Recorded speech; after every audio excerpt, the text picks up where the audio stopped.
Please note that every single story I say is from the Ask Reddit post, True Scary Stories. Number 10. I've been around the paranormal my entire life. Family members who have had the mojo. Some were downright evil, others were psychic, that still practiced all they could regardless of not actually being psychic or communicating with the dead. A big moment in meeting the paranormal was when I was a lad, 12 I believe. My parents lived with my grandmother in her two-story home. In our town, it was among the first big houses to ever be built during the coal boom. Before my grandmother bought it, records show it was owned by a man who was a doctor, often treated the townspeople and mostly the miners who got hurt, which happened often. I cannot find actual documents that would prove this 100%, but there were a few newspaper clippings of him being arrested for doing illegal abortions and even killing his parents in his home and then having sex with their corpses. Again, I wish I could prove this, but I cannot. A few documents we did have were burned down when the house mysteriously burned down. Anyways, besides having 2 stories and a little barn, on the side there was a cellar that nobody liked going down. I do not know, my uncle did a lot of drugs down there until one day he had a bad trip and refused to set foot there ever again. Every so often, always at night, we could hear the sound coming from that cellar. We owned no dog, as my grandmother hates having animals that are not useful. My father would often investigate, but to no avail. There was nothing there. My brothers and I sometimes saw something running around out there, but again, nothing was there. Dad installed lights in the back because we could not stop crying about what was back there. Then it got quiet. For about a month, there was nothing. No growling, no scratch marks on the wall, no torn up toys, nothing. We started to feel foolish. Perhaps it was a stray that found a hole in the iron fence. The night it came back, there was a huge storm.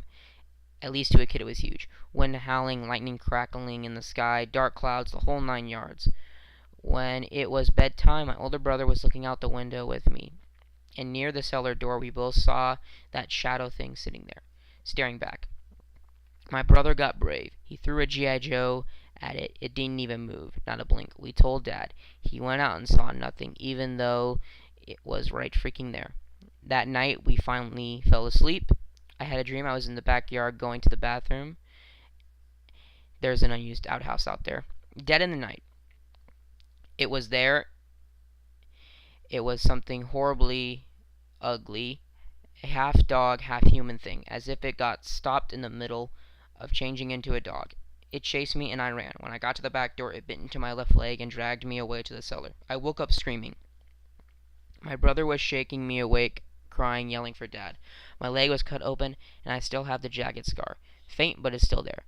My dad insists I must have tripped in the night and cut it open, yet there was nothing in the hall that would do that, nor any blood, 'cause my sheets had a lot of it.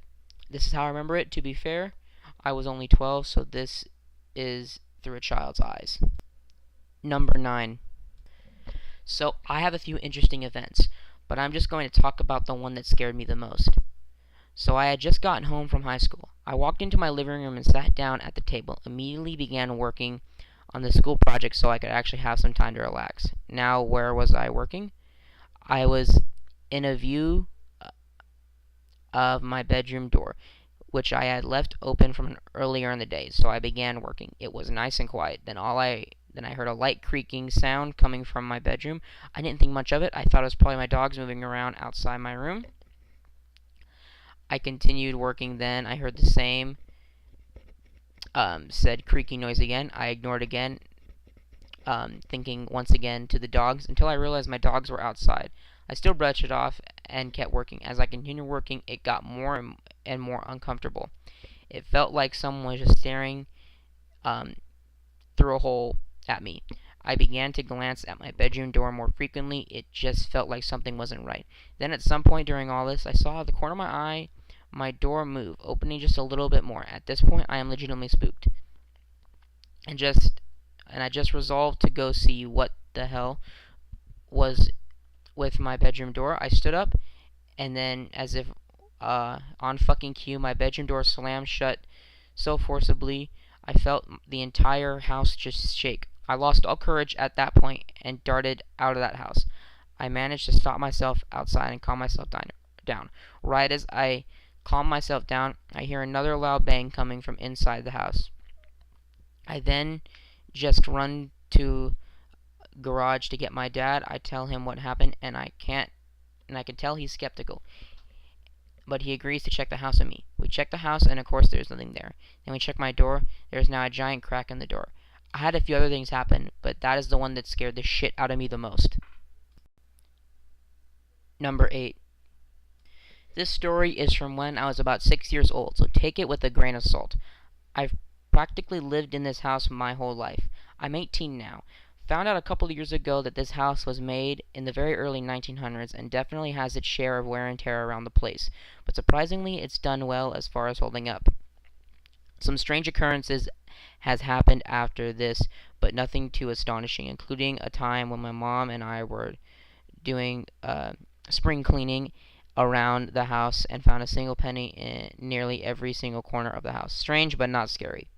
One night, my mom and I were getting ready for bed. Since the house is really old, the heating system was and always has been god awful. Sometimes still cold in the middle of summer because of this. I got into the habit of sleeping with my mom in her room. My mom falls asleep, and I'm trying to fall asleep on my side, facing the door. I'm closing my eyes, and I see spirals of the wooden door start to slow formation to make an angry male face. I was shocked, but surprisingly not scared. The face began mouthing mean comments like, I hate you, I want to kill you, I wish you would die, you are worthless. I watched as this face spewed these obscenities in complete silence. Finally, I sprang courage from out of nowhere and mouthed the words no, with the angriest face I could muster. The face on the wall stopped mid-sentence and frowned in fear, then swirled back into the door's original wooden spirals. I immediately woke my mom up and told her what happened. She tried calming me down, telling me it was just a dream even though I had just experienced it. Years later, I asked my mom if she remembers that night and what I explained to her, wondering if what I remember was really just a dream. Sure enough, she remembers vaguely about me waking her up and telling her about the face on my door. Number 7. One night when I was around 12 or 10, I was in my bunk bed sleeping, and I woke up in the middle of the night. I saw something, or rather some person in the hallway outside my room. Let's give you the layout. The hallway was a pretty long one, and at the end was my parents' room. The other end was me and my brother's room. We shared it. And in the middle of the night, in the middle was the bathroom. When I woke up, I turned my head so I was facing my door, which is always open. I was on the top bunk. When I was facing the door, I saw this person. It looked like a man. There was this weird bluish glow behind him coming from my parents' room. I figured it was the TV, and it looked like he was holding something in his right hand. I thought it was an axe or something. When I saw him, I froze. I couldn't stop looking at him. I didn't know if I was still asleep or what. I was thinking that since my parents didn't see him, he probably killed them. I wanted to make a sound, but I couldn't. I was so scared. And I couldn't try to wake my brother up because he was at a friend's house for the night. I got the courage to turn my head so I was facing the wall next to my bed. I covered my head with blankets like a normal kid might do. I guess I fell asleep because I woke up my mom telling me to get up and go to school. I didn't tell any of my family because I was worried what they would think. They would think I was crazy. I didn't tell my classmates at school last year during Halloween as a little ghost story. Now I'm a little more worried because stranger things are happening in my house. Update. Around last week, June 19th, I asked my mom about the history of the house, and it turns out my house used to be a hunting cabin. That explains why the male held an axe. Number 6. A bit of backstory. My grandpa used to own the house I grew up in. It wasn't frightening from outside, and after my mom spruced it up when my mother and father, stepdad, but best father I could ever ask for. Well, when my father was young, he would take frequent naps in the same bed with my grandma.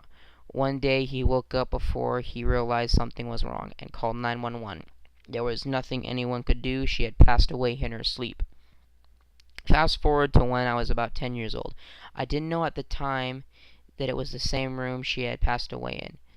all's well for a while. Occasionally, through my door being locked would fling open. It scared me at first. My parents told me it was just my grandma checking in on me.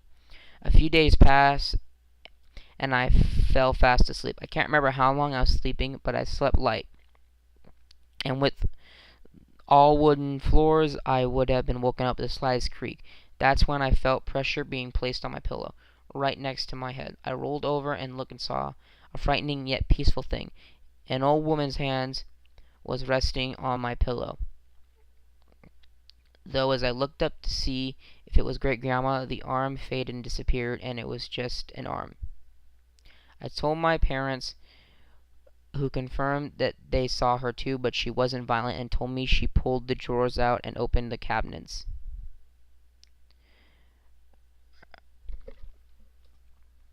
Number 4. This story of mine happened when I was 11. My father and I are spending our father-daughter time in the hill living room. We were watching a certain video, and I don't remember when we heard a male voice coming from my room. The two of us are the only people in the house. My mom and my sister were out for something. I really don't care being a scaredy cat. I started to panic. We don't have any male guests inside the house, so we didn't know the owner of the voice. Being a brave man my dad was, he calmed me down and went in my room to check it for himself. 10 minutes had passed, but my dad hasn't come out. I can still hear the mysterious man's voice coming from my room. I shouted my dad's name, and I heard no reply coming from him. The only thing I can hear was the voice of that man. 30 minutes and I couldn't hold my patience anymore, so I decided to check on my dad, but by the time I opened on my bedroom door, I saw my dad lying on the floor. Panicking, I went on his side and shook him awake. Nothing happened. After a few more shakings and shoutings, I heard it again, the man's voice, and it was getting more louder. I shook in fear. I couldn't find any other way. I tried to run away, but I don't want to leave my dad alone.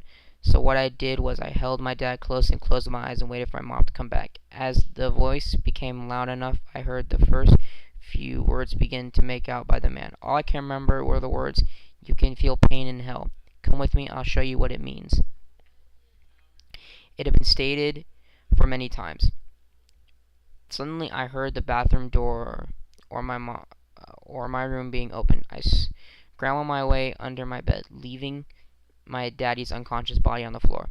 I watched as big hairy feet walked towards my unconscious dad. He just stood there, before kneeling down, looking under my bed, fearing that he might take me from the hell he's talking about. I pretended to be unconscious just like my dad. Silence is what I heard by the time I closed my eyes, and it took 20 seconds before I heard footsteps clacking all the way to my bathroom. I'm still scared, so I didn't make any moves. A minute later, I heard my mom's voice echoing. I fastly climbed out of my room and ran towards her. I told her about my experience, and she hurriedly went to my room. The three of us carried Dad all the way to his room, and my mom checked on my bathroom. She claimed that she saw no one in there. I raised my brow in confusion. I had sworn I saw someone come out of there.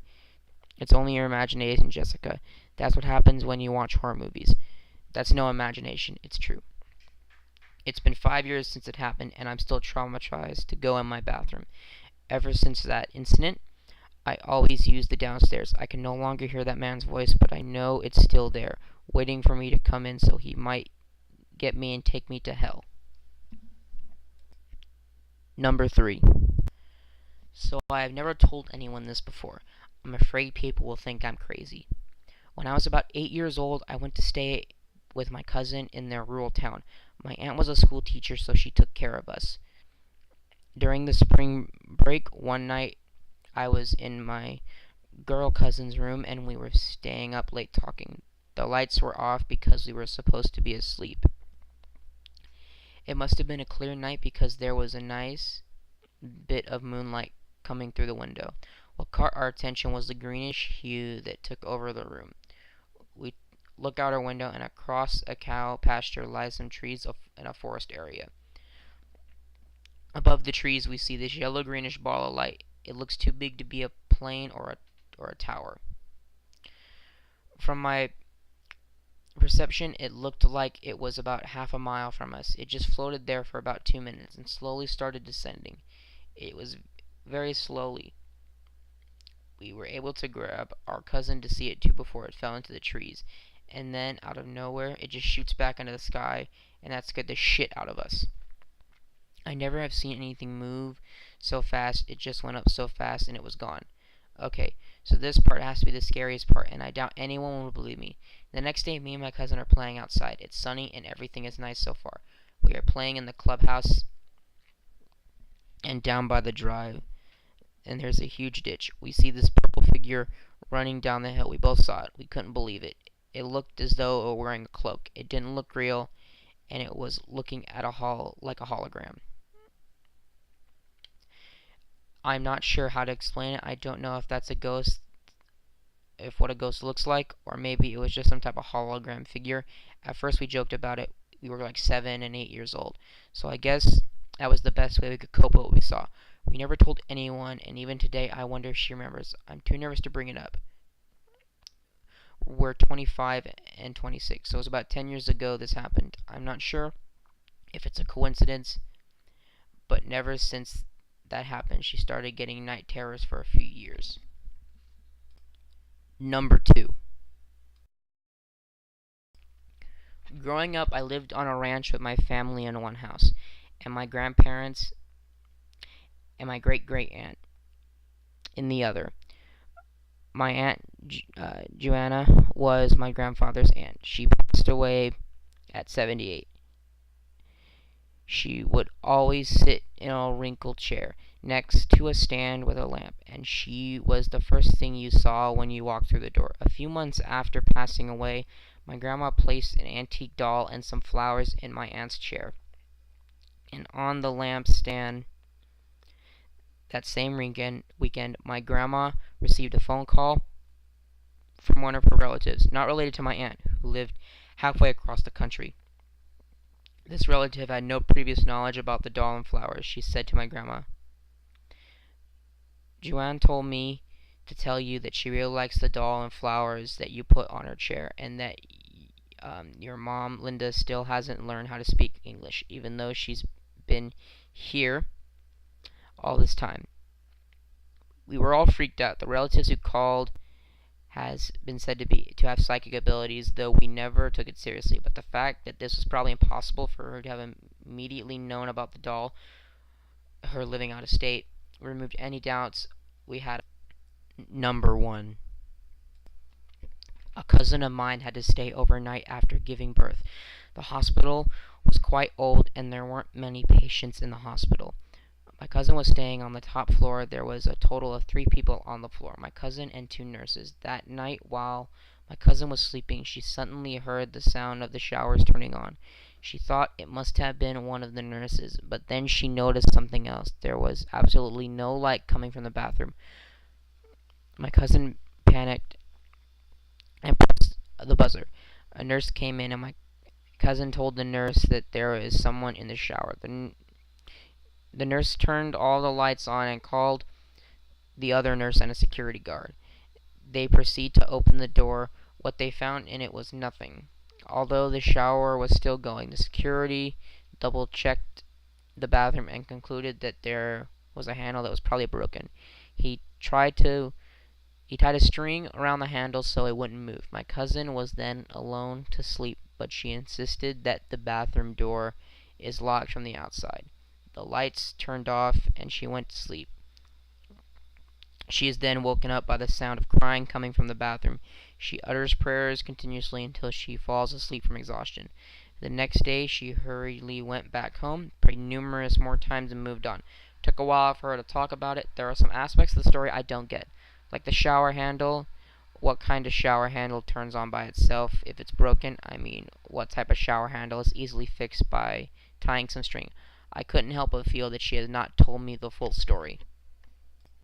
If you guys have any ideas for a top 10 or 15 list, or if you guys want me to read any personal stories of you, leave them down in the comments below, send me a message, or just suggest the top 10. With that being said, I hope you guys enjoyed the video. Be sure to like, comment, subscribe to my YouTube channel, Become a Smart One today. and I will see you guys in the next video. Have a great day.